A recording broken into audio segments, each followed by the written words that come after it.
Olá, estudante da primeira série do ensino médio. Oi para você que está nos assistindo. Eu sou a professora Caroline e vamos para mais uma aula de Sociologia. Nós já vimos um pouco o contexto em que o Max Weber viveu e agora vamos dar sequência nas aulas sobre este autor. Lembrando, deixe seu material em dia, faça suas atividades, registre sua presença no Classroom. Tem alguma dúvida? Entre em contato com a sua escola. Então, caneta na mão, caderno, vamos lá para mais uma aula. Nas aulas anteriores, vimos o contexto social e histórico que o sociólogo alemão Max Weber viveu. Na aula de hoje, vamos ver a teoria de Weber sobre a relação entre indivíduo e sociedade. Atenção, a teoria de Weber é diferente da teoria de Durkheim e Marx. Qual delas está certa? Todas. Cada uma delas conseguiu explicar um aspecto da vida em sociedade. Então, quando a gente lembra lá nos tempos que a gente estava dentro da sala de aula, meus alunos sempre me perguntavam, tá, professor, e qual deles é o certo? Os três estão certos, porque cada um apresentou um modo de olhar e entender a sociedade, e os três fazem sentido, mas cada um tem a sua própria teoria. A gente já viu Durkheim, vimos o Marx e agora vamos para o maravilhoso Max Weber. Na aula de hoje, aula 32, vamos entender a relação entre indivíduo, a pessoa e a sociedade. Vamos direto ao ponto? Weber afirma que a sociedade é o resultado de diversas ações entre os indivíduos e que todos são capazes de agir livremente de acordo com distintas alternativas à sua escolha. Então aqui, pessoal, já está a parte central do Weber para vocês já saberem do que a gente está falando, tá? O Weber, ele fala do indivíduo, né? O Durkheim falava de normas, da sociedade, o Marx fala do trabalho, das classes sociais, e o Weber fala do indivíduo, são as pessoas que constroem a sociedade. A gente vai entender um pouco melhor no decorrer desta aula. Indivíduo e suas motivações. Para Weber, a realidade da sociedade pode ter infinitos significados, de acordo com os valores de determinada época. Desta maneira, seu método de pesquisa propõe estudar um indivíduo que vive na sociedade e verificar as suas intenções, motivações, valores e expectativas que orientam as ações do indivíduo na sociedade. Vamos nos aprofundar sobre esses tipos de ações nas próximas aulas. O que é importante a gente saber hoje? Para o Weber, a realidade ela não está definida. Ela pode ter vários significados e ela pode se transformar. E quem constrói essa realidade não são as leis, não são as classes sociais, mas são os próprios indivíduos. E os indivíduos, eles agem, constroem a sociedade a partir da sua ação. E cada ação tem uma motivação. O que leva o indivíduo a agir? O que te levou a assistir a essa aula? Cada um vai ter um motivo, mas sempre há um motivo. E a gente vai entender isso na aula de hoje. Nas outras aulas, a gente vai ver que tipo de ações que existem na sociedade, que tipo de ações os indivíduos tomam. O Weber ele fez um apanhado das principais ações que nós indivíduos temos durante a nossa vida. Na aula de hoje, vamos focar na relação entre o indivíduo e a sociedade. Uma atividade para a gente já relembrar os conteúdos e entender o que a gente está vendo hoje. Weber explica a realidade social da mesma maneira que Durkheim. Letra A, a afirmativa é verdadeira. Ou letra B, a afirmativa é falsa. Copiem, respondam e a gente já volta para corrigir.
Então vamos corrigir, a afirmativa é falsa. O Weber, ele não explica a realidade social da mesma maneira que Durkheim. Durkheim fala da sociedade construindo o indivíduo. O Weber é o oposto, o indivíduo constrói a sociedade. Método de pesquisa. A sociologia deve desenvolver uma investigação que permita verificar o conjunto de motivações, valores, expectativas compartilhadas que estariam orientando a ação dos indivíduos envolvidos no fenômeno que se quer compreender. Este método é utilizado em eleições, com a pesquisa de intenção de votos dos eleitores. Então, o Weber, ele criou uma maneira de fazer a pesquisa para entender o que leva o indivíduo a agir. E esse método, ele é muito importante. Ele é usado em várias pesquisas, por exemplo, nas pesquisas de intenção de voto. Né? A pesquisa é feita sabendo o que leva o eleitor a votar, em quem ele pretende votar e por quê. Então, esse é o tipo de pesquisa que o Weber foi o primeiro a desenvolver. Sociologia. Segundo Weber, diferente das ciências da natureza, não haveria como garantir que uma ação ou fenômeno social ocorrerá sempre de uma determinada forma. No caso das ciências humanas, isto ocorre porque o ser humano possui subjetividade, ou seja, aquilo que é particular de cada indivíduo e que aparece na sua ação na forma de valores, motivações, intenções, interesses e expectativas. Mais uma vez, o Weber se diferencia do Durkheim. O Durkheim, lembra nas outras aulas? Se você não lembra, vai lá no YouTube que as aulas estão disponíveis. O Durkheim falava que o indivíduo falava que a sociedade constrói o indivíduo e usava os métodos da ciência da natureza para prever o comportamento. O Weber já fala diferente. Não é possível prever o comportamento do indivíduo. Não há uma lei que sempre vai acontecer com as pessoas, porque as pessoas têm vontades próprias, têm motivações, têm ideias, né? E que podem fazer com que elas tomem decisões diferentes ao longo da vida. Então, por isso que o Weber fala que é importante entender o que motiva o indivíduo a agir e que as ciências sociais são diferentes das ciências da natureza. Tá? Uma atividade, de acordo com a teoria de Max Weber, a sociologia deve compreender, letra A, as motivações das ações dos indivíduos, letra B, a coerção social e a exploração do trabalho. Respondam e a gente já volta para corrigir.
Vamos corrigir.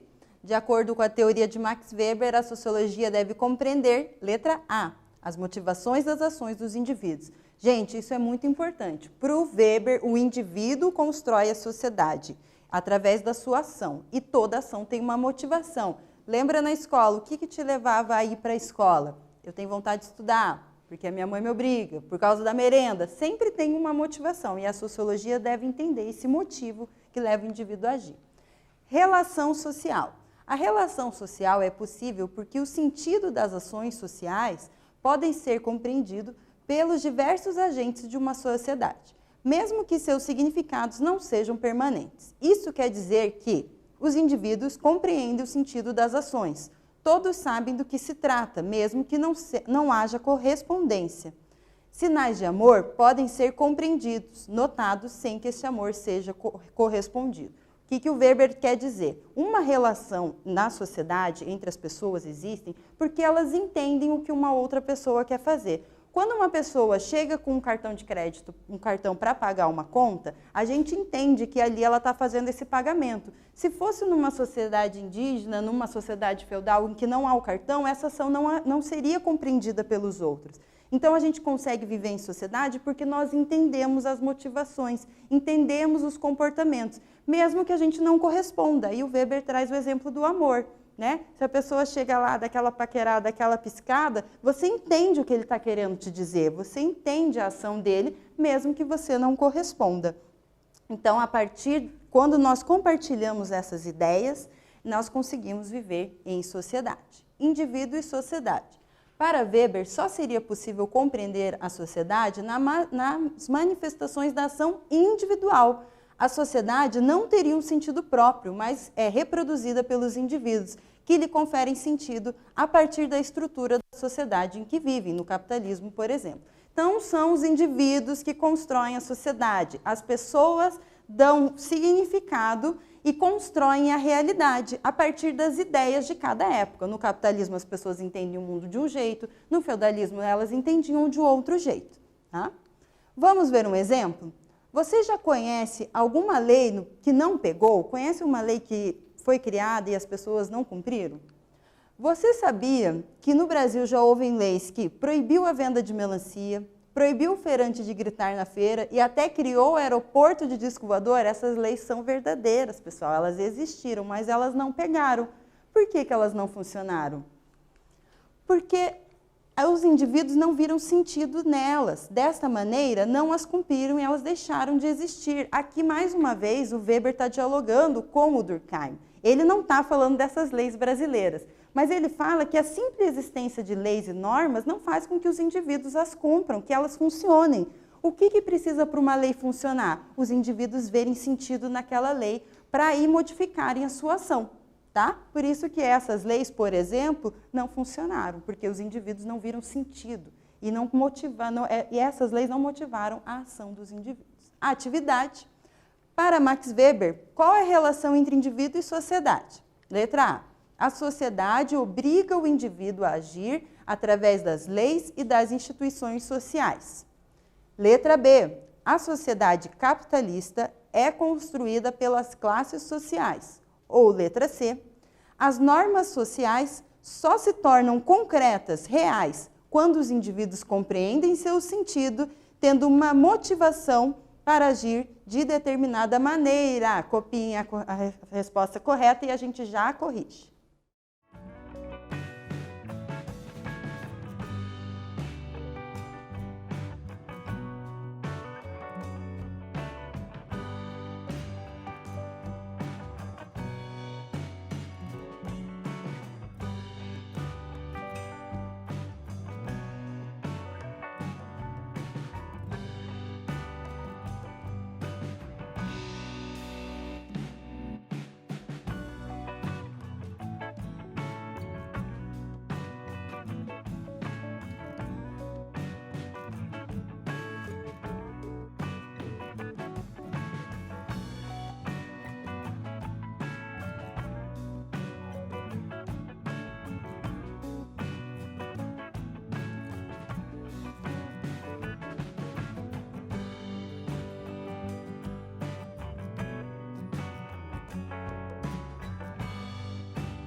Então, a correta é a letra C. A letra A é a ideia do Durkheim, que a sociedade constrói o indivíduo. A letra B está falando do Marx, que fala de classe social. A letra C, que fala que os indivíduos que constroem.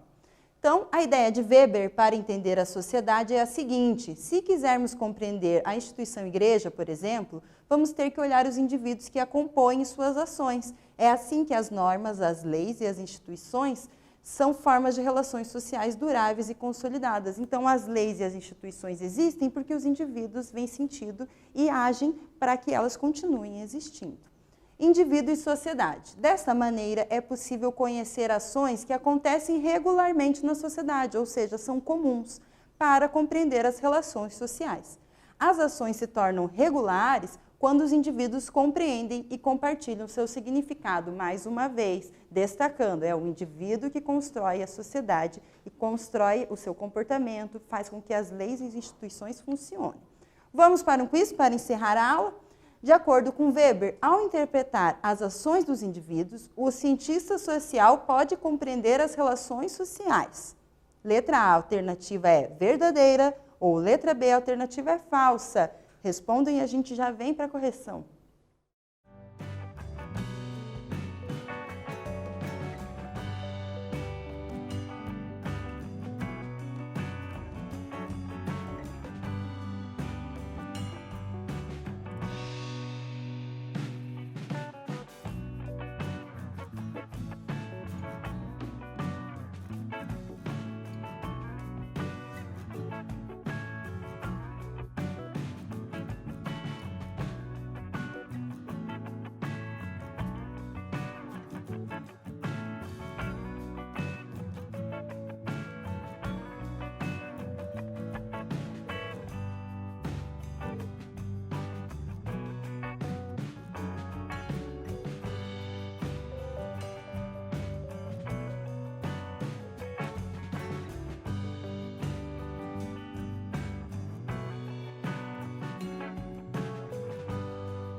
Então, vamos corrigir. De acordo com Weber, ao interpretar as ações dos indivíduos, o cientista social pode compreender as relações sociais. A alternativa é verdadeira. Eu entendo a vida em sociedade, como os indivíduos se relacionam, como as leis funcionam, através da ação dos indivíduos. O que leva os indivíduos a agir? Se eles veem sentido na lei, veem sentido na instituição social, eles vão agir para manter aquela instituição ou para fazer com que essa lei funcione. Se o indivíduo não vê sentido, ele não tem uma motivação para a sua ação. Então, para o Weber, é o indivíduo que constrói a sociedade. Ao entender a motivação do indivíduo, eu consigo entender toda a sociedade, todas as relações sociais. E isso quem nos traz essa ideia é o Max Weber. Vamos concluir a aula.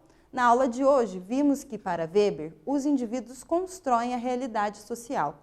A possibilidade de entender a estrutura social como um conjunto de múltiplas lógicas oferece uma rica perspectiva de análise para a sociedade, cada vez mais complexa. Na próxima aula, veremos mais sobre o método de pesquisa de Weber, a sociologia compreensiva. Então, na aula de hoje, a gente viu que para o Weber é o indivíduo que constrói a sociedade. Como? Ele age, o indivíduo age, né? Ele vai tomar café, ele vai para a escola, ele tem diversas ações. E cada ação tem uma motivação, algo que o faz com que ele levante da cama e vai agir. Então, a sociologia ela tem que entender essa motivação, o que leva ele a agir, por que ele age de tal maneira. E ao entender as motivações dos indivíduos, eu consigo entender toda a sociedade. Por quê?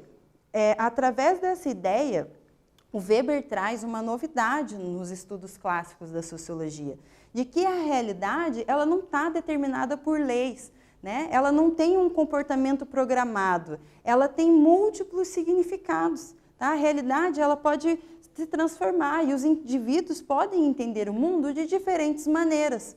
Porque pensa no seu dia a dia, né? Pensa quando você era pequeno, né? Mais novo. Você ia para a escola por um motivo. Agora, no ensino médio, talvez você tenha outras motivações que te levem aí na escola. Veja que a instituição escola é a mesma, mas o motivo que te leva a ir para a escola modifica. Por isso, para o Weber, a realidade ela tem infinitos significados, porque o indivíduo ele pode agir de infinitas maneiras, por infinitas motivações. Nós, pessoas, podemos fazer escolhas e, de acordo com as alternativas que nós temos, nós tomamos as decisões de agir de determinada maneira ou não. Então, essa é a grande novidade que o Weber traz. Por isso que o método, o tipo de pesquisa que o Weber vai construir e que a gente utiliza nos dias de hoje ainda, é chamada sociologia compreensiva. Ele quer compreender quem? O indivíduo. Né? Porque para o Weber é o indivíduo que constrói a sociedade. Então, nas próximas aulas, eu já te convido para continuar acompanhando esse sociólogo maravilhoso chamado Max Weber. Bons estudos e até a próxima aula.